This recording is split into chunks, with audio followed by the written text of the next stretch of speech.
Hey everyone, welcome to Elektribe TV. I'm your host, Phoenix. This is my new YouTube channel, and I'll be interviewing today local DJ Fidget.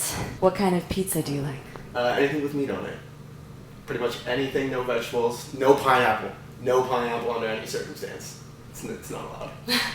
Do you hear that? No pineapple, zero. Okay, cool. What about your cat? Kirby? Yeah, he's more popular than I am, I'd say, probably. An internet legend. What kind of a breed is he? Scottish Fold. He's turning 5 this year, too. He's getting out there. You can check him out on Instagram. Yeah. He's wildly popular. Yeah, it's pretty much the only reason people follow me on Instagram, I find. I'm not sure about that. Yeah. Why don't you give that a little bit of a show to the...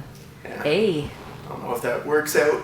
It does. There you go. Yeah, cool. So about your music, I've Yeah. played a number of your remixes on my show. I've played some of your latest album that came out in 2017. So tell me a little bit about your sound. What have you been trying to work towards? Versatility is mostly what I'm going for now. As I get older, I care less about making everybody happy, so to speak. You have to make songs that succeed, but I kind of just want to make music that makes people happy now, as opposed to appealing to the elitists, so to speak. When I was a lot younger, I was more focused on making music that would appeal to the niche crowd, the people who would read me out on the internet, and nowadays I just kind of focus on making music that I like to hear and hopefully other people like to hear it. So what about the latest single? Why choose that song? It was popular a little while ago, but... Yeah, I was just going through the internet one day and I found the vocal. I'd never heard the original, to be honest. I heard the vocal apparently there was a remix contest or something, so it was easy to find. And then I heard the original, to be honest. I hated the original. And then I was like, I think I can do something really cool with this vocal and give it a new flip on it, and kind of gave it a Chainsmoker vibe rather than a trap vibe. So just I like flipping stuff, completely giving it a new sound, and thought I could do something special with that. So yeah, well, I really liked it, and I played it on the show today, so check it out. Elektribe 048. Yes. Awesome. What about the new night that you've been working on? This used to be at Tap House, and now that's defunct, we're at Frog. So tell me about that, a little bit about how that came to be. Yeah, we don't talk about Tap House anymore. We don't talk about Tap House anymore. But we do talk about the Frog. Yeah, so me and Frog have been working closely to basically bring a night to London that focuses more on electronic music and giving people an opportunity to get their foot in the door. I'm at a point now where I can actually reach out to people and give them a chance as opposed to just worrying about myself now. So when you're 19, 20, 21, especially with how many, not to sound dumb, but how easy it is to DJ, anybody can pick up a controller and try and do it. So everybody wants to, you just can't really get into an actual opportunity. So I get people to basically send me mixes through whatever, Mixcloud, SoundCloud, whatever it is, and then I pick people once a week to come in and either open or close and just kind of get them to meet people, because everything in this industry is connections. It's not what you know, it's who you know. So I just try and give someone the opportunity to meet that right person and hopefully get them on the right path and to do something they love. Yeah, it's really admirable, actually. It's really great that you're doing that for people in the city and in the surrounding area. What do you look for when you're listening to these mixes from people? It's a weird way to put it. I don't know, pride. Pride, someone who actually has passion as opposed to just making the same thing that everyone else is making. Not to say there's anything wrong with making a similar sound, that's how you get out there, you get on a trend. Everything's future bass right now. If you're not making future bass, you're not getting looked at right now. So basically, I just look for someone who has a lot of passion, someone who really wants to get out there, and even if they're not the best at mixing, that'll come. Just anybody who wants it bad enough. Mm-hmm. Yeah. Definitely.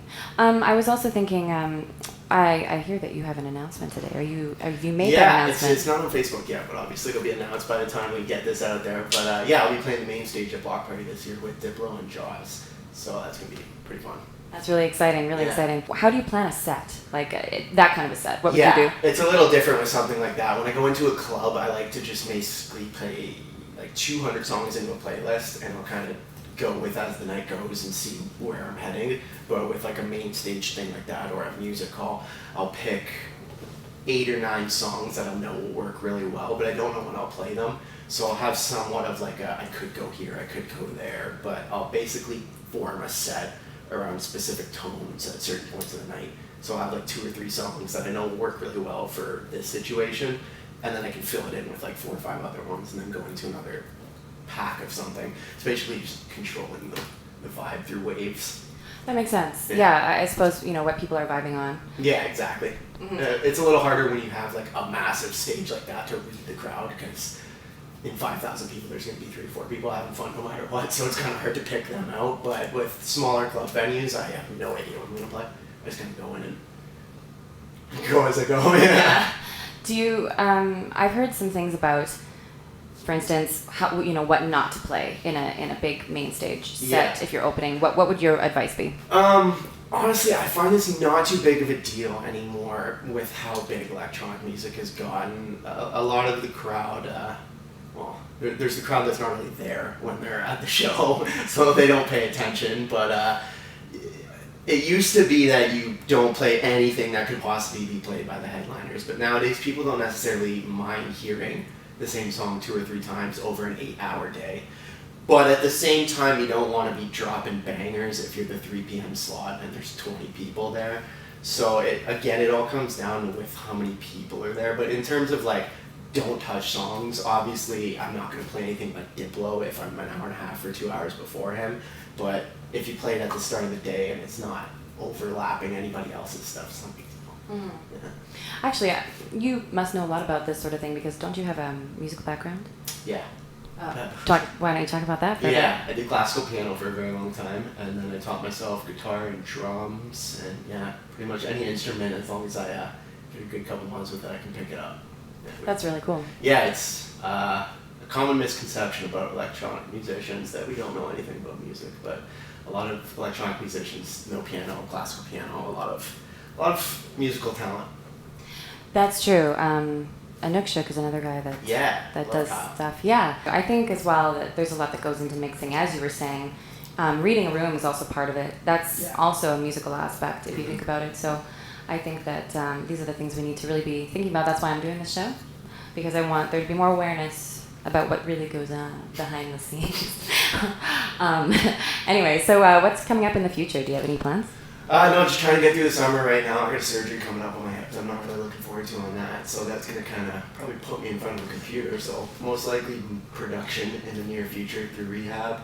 And then just club shows, working on Frog Thursdays, looking forward to Block Party.